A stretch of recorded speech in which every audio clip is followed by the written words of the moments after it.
Hey there, you looking kinda cute. Please consider subscribing and check out our Patreon for more. Enjoy the video. You have people who dress up once and are happy with themselves.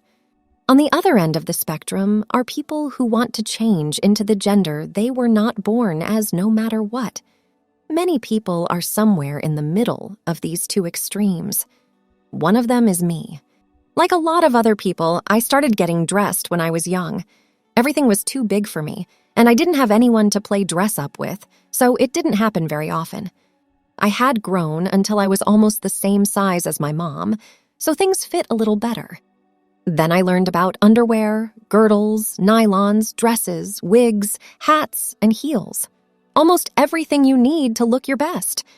As long as Mom and Dad were somewhere else, I could use all of them. On Saturday mornings, while my dad was at work and my mom went to the beauty shop and grocery shopping, I would babysit my little sister. This gave me a chance to go out and have fun for 3 or 4 hours once a week, as long as I could get my sister to go to sleep. As I got older and into my late teens, I began to ask, why? Why do I enjoy getting dressed? Why do I need to put clothes on?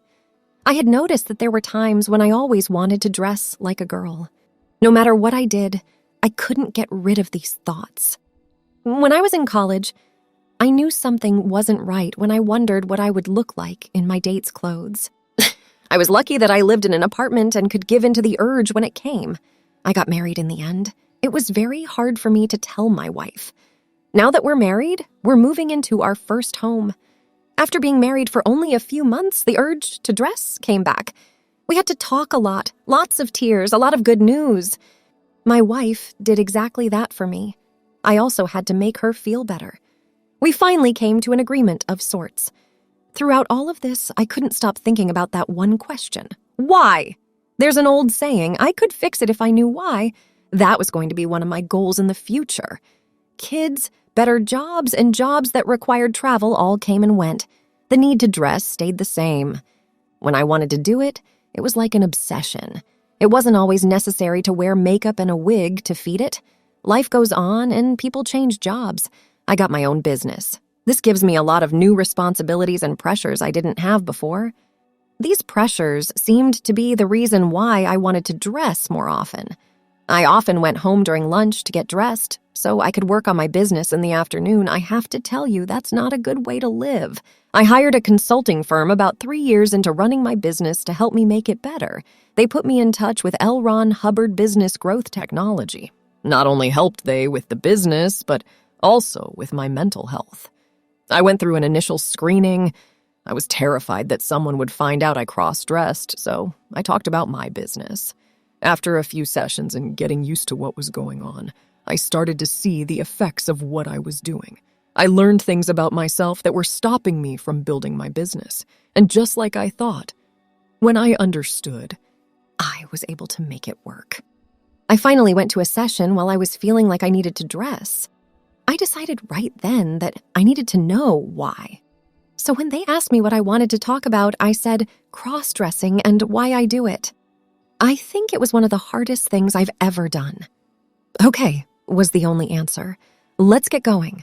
After many hours of thinking about myself and peeling things away like an onion, I finally understood the why. When you get to that point in your own life, you really want to get it over with. It's a long, hard road that makes you very tired as you go along it. Still, it's scary to think that what happens next will change your life so much. The big bad why became clear to me. When I was young, my father left my mother and me. He had left with the woman downstairs, but she had left their 2 young daughters with their father. The last big thought was, if I were a little girl, this wouldn't be happening to me. I realized this was the source of my obsession, the reason I dressed when I was stressed. If I were a girl, this wouldn't be happening to me. It felt like someone took a 2,000-pound weight off my shoulders. I was thrilled to find out the why after that session. After a while, when you don't want to dress, you start to wonder, why don't I want to dress? I haven't had the urge to dress for the past 9 years. Everyone I talk to and everything I read tells me that can't be true. There is no treatment. Just get used to it. But it's real. No more obsessions, no more running off to dress during lunch. And I can say that my wife looks beautiful in a dress without wondering how it would look on me. All of this was new, and it was something I had wanted for a long time. I've kept in touch with people in the cross-dress community. When I dressed like a girl, I never gave my femme self a name. So the last 9 years have been very different for me because I haven't felt the need to dress. In a way, that makes me think of a lot of other questions. Is the need for it really gone? What will happen if I do try a pair on? Will the urge to dress as someone else come back with a vengeance? Or has the urge really gone away and all those girly things are now just clothes? I've been thinking about all of these questions for a few years. I finally decided that I had to find out. About a year ago, I started telling my wife what I had been thinking and what I thought I needed to do. I felt like I had to face my own demon, if you will. Do a full transformation in a controlled setting and see what happens. When I think about all the emotional baggage I thought I was done with, it's a big and scary job. We talked about it, and we both agreed that I should do it if I needed to. I was going to do it over the Christmas break at first, take an extra day off, and go to a shop that does this kind of thing well. Where I picked changes made by someone named Rory in and around Chicago. I had looked up information about the services and what to expect when I got there for my makeover. Then I scheduled the meeting for Thursday afternoon. The next 10 days gave me a lot of anxiety. I was very scared, but I was determined to do the makeover anyway. It was kind of annoying, so I worked hard and wrote a lot to keep myself busy. It was time for the makeover. I went to my mental health appointment, and when the day was over, I went back to my room and put on the pants and nylons I had bought. Then I shaved as close as I could and put lotion on my face. I looked at the clock and saw that I had to run or I would be late, so I stopped putting things off and went out the door. The drive to the store only took about 10 minutes, which isn't very long when you're scared and excited at the same time. When I got to the meeting on time, Rory was there to greet me. I have to tell you that she works hard from the start to make everyone feel comfortable. She was there with Stephanie and Lynn.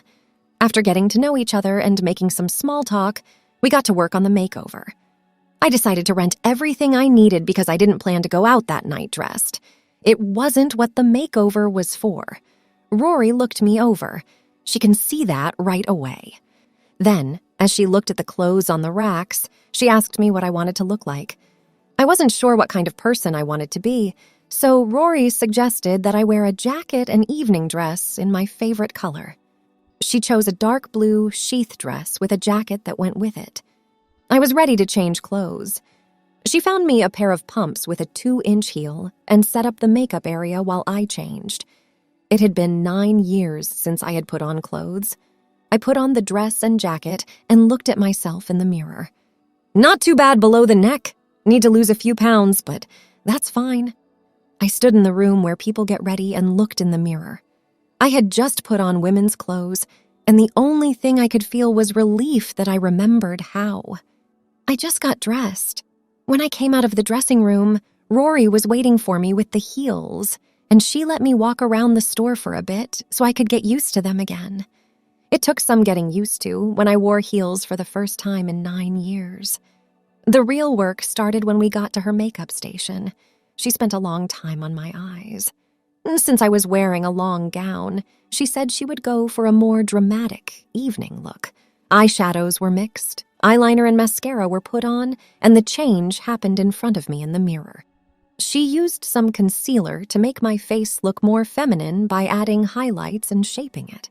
When she did my lips, I couldn't believe it. I don't have much of a lower lip. Rory gave me a lower lip when she was done. Not only that, but she put a little highlighter in the middle, which made me look pouty. Rory said that we were now ready to get hair. She said I should stay a brunette. If I wanted to try being blonde, she would have changed my makeup to match, but she thought it would be better if I stayed a brunette. She reached up, took a wig that reached to my shoulder blades, and put it on me. She played with it for a minute, and then I played with it for a few minutes while she helped someone else. It didn't look right at all. I looked at all the wigs and was drawn to one with shorter hair. I picked up the head and put it next to me. It looked like it might be better. I asked Rory about the shorter wig when she came back. She knew which one it was, and when we switched wigs, I looked a lot better. This one is a little long on top, but short on the sides, and the hair at the collar is just flipped up a little bit. Every day I see a lot of women with similar styles, so I know it's a popular look. With a little fluffing and rearranging of the bangs, voila! With just a pair of blue and gold earrings, I was ready to make my debut. When I looked in the mirror, it was nice to see a pretty woman looking back at me. There was a pretty woman, but she wasn't gorgeous or stunning. I was surprised that I could look at my girl self and judge how I looked without the fantasy getting in the way. That was something I had never been able to do before. We had been talking the whole time. People kept telling me how nice I looked, and Lynn agreed that the shorter wig was better. Both of them were telling me to get dressed and go out that night. I said no and said that the reason for the makeover today wasn't to go out dressed. I was also way too dressed up to go out with them to dinner. I made plans to have photos taken of me after the makeover. Rory took out her digital camera and then we took 10 pictures around the shop. I've saved those pictures. They will always remind you of that night. After talking and seeing people for a while, Rory said it was time to close the store. I told her that I should change and take off all of my makeup so she could go home. I thought she was going to cry when she looked at me. Rory asked me again if I was sure I didn't want to dress up as Lisa and go out. I told her that it was fine and that I might do that sometime in the future. It was easy to take everything apart, take off the wig, remove the eye makeup with makeup remover, and clean the base and beard cover with soap and water. What took more than an hour to put together took only 10 to 15 minutes to take apart. Just as quickly, I was back in my guy clothes. Soon, I had put everything back where it belonged, and I was ready to go to dinner with Rory and Lynn, 2 new friends I had just met. Stephanie couldn't stay for dinner because she had to go somewhere else. Dinner at a place called Wellington's took up the rest of the night. It's a very good restaurant. We all ate well and talked well, and each of us made 2 new friends. So what happened when this little experiment was over? I've been waiting for about a month to see what would happen. I have had to deal with the stress of the end of the business year and the added stress of the holidays. Will I ever change my clothes again?